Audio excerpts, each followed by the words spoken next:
Days of bamboo rods, brass reels, and 24-thread linen line, the realm of bonefish and tarpon has lured legendary anglers. Now in the flats of Florida and Belize, modern legends Stu Apton and Thomas McGuane challenge silver royalty in its ocean dominion. Fish on. Okay. Worker. There we go. Oh, yeah, there you go. There you go. On the reel. Come on. Okay, get back. Get out of my way. Off the country of Belize and the western waters of the Caribbean lies a trove of living silver. Silver that slashes and leaps at the end of an angler's line. These are the tales of a band of those anglers joined together on a quest for silver. A quest for adventure on the flats and the open seas. And a chance to learn about and give back to this wild treasure. These are the tales of Buccaneers and Bones.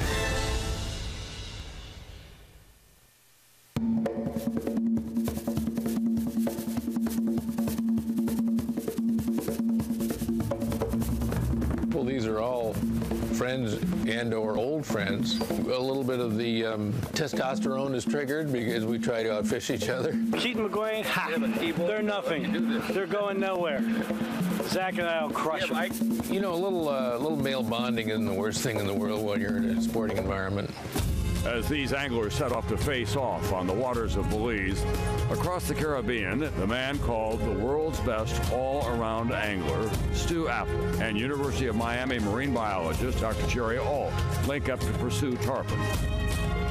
I walked away from this experience feeling like I learned so much from the master. Well, I've been fly fishing since 1946, and I've been fishing since I was born. I was born to fish. If I had to choose only one fish to fish for the whole rest of my life, only one way to do it, one place to do it in, it'd be fly fishing for big tarpon on the flats of the Florida Keys. But I have been fishing for tarpon for just about 60 years. We had jet calm waters literally through the early afternoon. We saw a lot of fish. They're all over that slick. Happy fish. Oh boy, there's a lot of fish in there. Yeah, there's quite a few of them in there. From the hundreds to potentially thousands of fish. There's one around there. More fish right beyond the rough line. There we go. One was right here in front as I cast. Yeah. Woo! Got a big trout? Ate it while it was sinking. No, it's a big ladyfish. A real big one. Super ladyfish. That's right. Good bait. There's a fine release. A good release. That was another potential state record. Come on, girls. Be shy now. That's right. I want to play with you a little bit. Come on, baby. Let me see you. There are no black and whites in fishing generally, but especially when you're fishing for tarpon. No black and whites. It's all gray, and it varies and it changes with the weather, with the wind, with the temperatures, and you're always constantly learning and trying to put something in your memory bank for the next time. Yeah, it's difficult when you're in the presence of genius fish. Yeah, right. You roll up fish because I'm casting. You did. The fish have gotten very smart, very wise. Sure, when I see something over there and I cast. They live a long time. They live 70, 80 years. And they have been survivors since the dinosaur days, really. They're waiting for the tide to change. Yeah, they're gonna wait on this tide. They're mixing it up and keeping us on our toes. I think we are probably grassed. Yeah. As Alt learns from Apton back in Belize, rising star Zach Guilford will learn from the bonefish and tarpon trust Bill Klein some of the finer points of saltwater fly fishing. Let's rock and roll.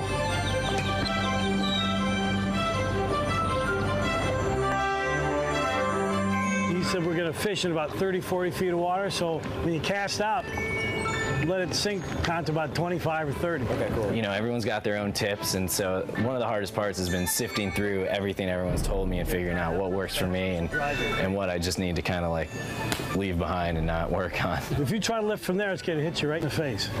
Yeah, see that? So you can strip line in, which is okay, because the nice thing about that, that'll shoot. You can throw kind of a little roll cast to get it moving. How's your double haul? How's my double? Yeah. Oh, is that when you like? Yeah. Not very good. Yeah, because you'll really need it for this. Like drawing a bow, double hauling loads up a fly rod to shoot the line out to the fish. Feel the difference? Yeah. That's kind of the motion you're looking for. There you go. Now start. There you go. Now you're loading that up. Perfect. That's it. Wow. You guys see that? See if I can ever do it again.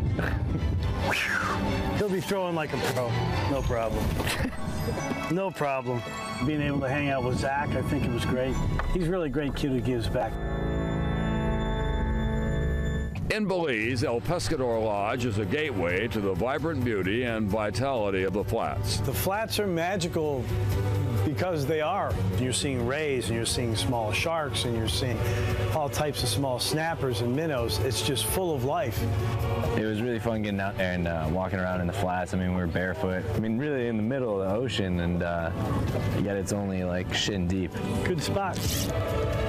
Walking, wading the flats, it's almost like hunting, looking at these different shapes coming at you. And then you have to make sure that you have that zen or that target of casting and not spooking the fish. You get him?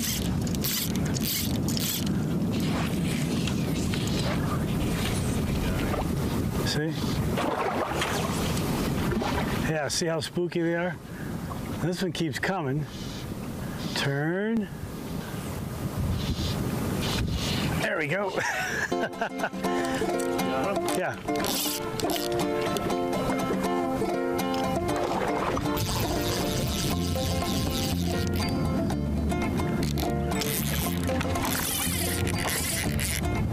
Small fish, usually when they take off, they're going to run. When they want to go, they want to go. Not a big fish, but those schoolies end up being small. But God, they're fun. They're a tug. Come on.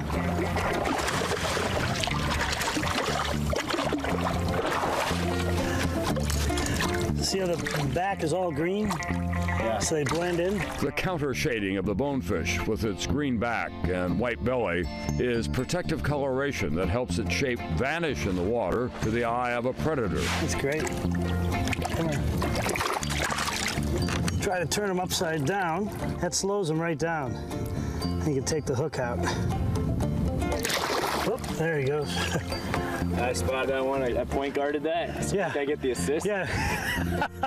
He was kind enough to throw it my way, so. Teamwork. I was That's like, exactly right. Fly over here to scare them towards him. Exactly. No, I had a good day today, as usual. How could you go wrong in a beautiful place like Belize? But again, when you get out in those white sand flats and can wade, it was really a treasure. In another treasure near Fort Myers, Florida, angling legend Stu Apt and Jerry Ault hunt on for tarpon. Right, here's more fish coming from It's where? coming at us, right? Which way? Fish were moving across this open flats area with sandy bottom mixed with seagrass. Last fish is at 12 o'clock right now. Which way are they going? I don't see Going it. north. Come on, Ryan, move. We had this string of fish come on to us. Stu's up there with the fly rod, putting out his best possible casts he could, and they literally came by, looked at it, and ignored it. He peeled off it. There's still some coming. Yeah, there's still more coming. You're gonna get a shot at the back ones anyways. Yeah, I got him. I had 3 or 4 solid shots at fish with a fly. Big tarpon on line. Get out of that bucket. And I messed up because of the bucket behind me with my line. And the line wouldn't come out of the bucket. Caught in the bucket. Pick up and go again. That made it very difficult. That could work. That outside fish could see that. Turned. The little one, that last one turned on it. I had a fish that I would like to have had eat my fly, but it didn't. And it was my fault that it didn't. It wasn't the fish's fault, although it could have been a combination of both. Those are good casts, dude. I mean, they saw it, they looked at it, but they didn't seem to respond to it. I can't do anything. That's all right. Next one. Who is the next contestant on the Fly is Right?